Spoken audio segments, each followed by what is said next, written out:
নমস্কাৰ বন্ধু বান্ধৱীসকল, মোৰ এই চেনেলৰ অন্য এটা ভিডিঅ'লৈ আপোনালোকক স্বাগতম জনাইছোঁ। বন্ধু বান্ধৱীসকল, ফিল্ডলৈ আহিলোঁ, দৌৰিলোঁ, এয়া 10 পাক মাৰিলোঁ। নিজৰ টাইমিঙত মাৰিবলৈ চেষ্টা কৰিছোঁ যাতে এবাৰ ভাল নম্বৰ এটা পাওঁ বুলি। নিশ্চয় গম পাইছে বন্ধু বান্ধৱীসকল, নগাঁৱত যেতিয়া এখন মিটিং আছিল ডক্টৰ হিমন্ত বিশ্ব শৰ্মা ছাৰৰ, তাত নিশ্চয় আপোনালোকে গম পাইছিলে কি কৈছিলে। এডমিট কাৰ্ডৰ বিষয়ে ল'ৰা এজনে সুধিছিলে এডমিট কাৰ্ড কেতিয়া দিব বুলি। জুলাই মাহত এক্সাম হ'ব বোলে, 26 জানুৱাৰী তাৰিখে জনাম বুলি ক'লে।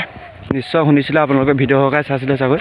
বন্ধু বান্ধৱীসকল, এইখিনিতে মই ক'ব বিচাৰিছোঁ যে এক্স ছাৰ্ভিচমেন পুলিচসকলৰ এডমিট কাৰ্ড আহি গৈছে কালি। নিশ্চয় আপোনালোকে ভিডিঅ' চাইছে, আৰু আপোনালোকে মই ভিডিঅ' বনাইছিলোঁ। যদি আপোনালোক তাৰে এজন হয় তেতিয়াহ'লে এডমিট কাৰ্ড কেনেকৈ ডাউনলোড কৰিব ভিডিঅ' সহকাৰে চাই ল'ব। বেছিদিন নাই আৰু আমাৰ ফিজিকেল টেষ্টৰ বাবে।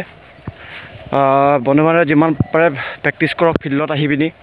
আপোনালোকৰ লং জাম্প এক্টিভ হোৱা নাই যদি এক্টিভ কৰক, দৌৰটো অকণমান আনিবলৈ চেষ্টা কৰক, আৰু স্লিম্বাৰ অৰ্থাৎ চিনাপ ভালদৰে মাৰিবলৈ চেষ্টা কৰক যাতে 20 নম্বৰ পায় স্লিম্বাৰ আৰু লগতে লং জাম্পত। নিশ্চয় গম পাইছে বন্ধু বান্ধৱীসকল।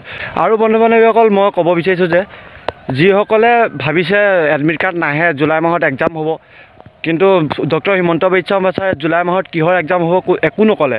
তাৰ আগত এক্সাম হ'ব বুলি কৈছে বাৰু, জুলাই মাহ বুলি কোৱা নাই। জুলাই মাহৰ আগত এক্সাম হ'ব বুলি কৈছে, আপোনালোকে যদি ভিডিঅ'টো ভালদৰে চাইছে।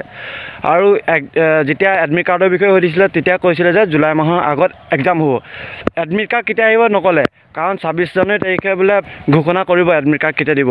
নিশ্চয় যোৱা কালি এডমিট কাৰ্ড আহি গৈছে এক্স ছাৰ্ভিচমেনসকলৰ। সেইবাবে মই আপোনালোকক ক'ব বিচাৰিছোঁ, ডক্টৰ হিমন্ত বিশ্ব শৰ্মা ছাৰে কৈছেহে, কিন্তু আপোনালোকে যিমান পাৰে প্ৰেক্টিছ কৰক। প্ৰেক্টিছৰ আগতে আপোনালোকে যদি প্ৰেক্টিছ কৰি নাথাকে ন, তেতিয়াহ'লে যদি এডমিট কাৰ্ডটো মুকলি কৰি দিয়ে, নিশ্চয় গম পাইছে মাত্ৰ আপোনাৰ 10 দিন আছে। 10 দিনৰ পিছতে এক্স ছাৰ্ভিচমেনসকলৰ ৰিটেন এক্সাম হ'ব। নিশ্চয় 7 জানুৱাৰী তাৰিখে এক্সাম হ'ব, আপোনালোকে পাইছে চাগৈ। সেইবাবে মই কৈছোঁ যে আপোনালোকে প্ৰেক্টিছ কৰক, যিমান পাৰে প্ৰেক্টিছ এৰি নিদিব, যাতে মই যেতিয়া প্ৰেক্টিছ কৰি আছোঁ ন, আপোনালোকক মই কৈছোঁ যে প্ৰেক্টিছ কৰক বুলি। কাৰণ ভাল নম্বৰ এটা পোৱাটো নিজৰ কৰ্তব্য। যেতিয়া ফিজিকেল টেষ্ট দি আহিবি যদি আমি ৰিটেনটো দিব নাপাওঁ নহয়, বহুতে মনটো বেয়া লাগে। সেইকাৰণে মই আপোনালোকক বন্ধু বান্ধৱীক কৈছোঁ, যিমান পাৰে আপোনালোকে প্ৰেক্টিছ কৰক। সেইটোতে আপোনালোকে এৰি নিদিব, কাৰণ সেইটো মূৰ্খামি কৰা হ'ব আমাৰ নিজৰে। সেইবাবে মই কৈছোঁ আপোনালোকে যিমান পাৰে প্ৰেক্টিছ কৰক। যিটো অহা নাই আপোনালোকে আনিবলৈ চেষ্টা কৰক, যাতে আমি ৰিটেন পৰীক্ষাটো ভালদৰে দিব পাৰোঁ আৰু ভাল নম্বৰ এটা ফিজিকেল টেষ্টত পাওঁ। নিশ্চয় গম পাইছে 26 জানুৱাৰীৰ আগতো আমাৰ এডমিট কাৰ্ড আহিব পাৰে, কিন্তু SLPRBয়ে এদিন ন'টিছ জাৰি কৰিছে, তাৰপিছতে এক্স ছাৰ্ভিচমেনসকলৰ ৰিটেন টেষ্টৰ বাবে এডমিট কাৰ্ড আহিছে। নিশ্চয় গম পাইছে। এইটো আছিল এটা সৰু ভিডিঅ'। যদি এই ভিডিঅ'ত চাই ভাল পাইছে প্লিজ এটা লাইক কৰক আৰু বন্ধু বান্ধৱীসকললৈ শ্বেয়াৰ কৰক। ধন্যবাদ। জয় অসম।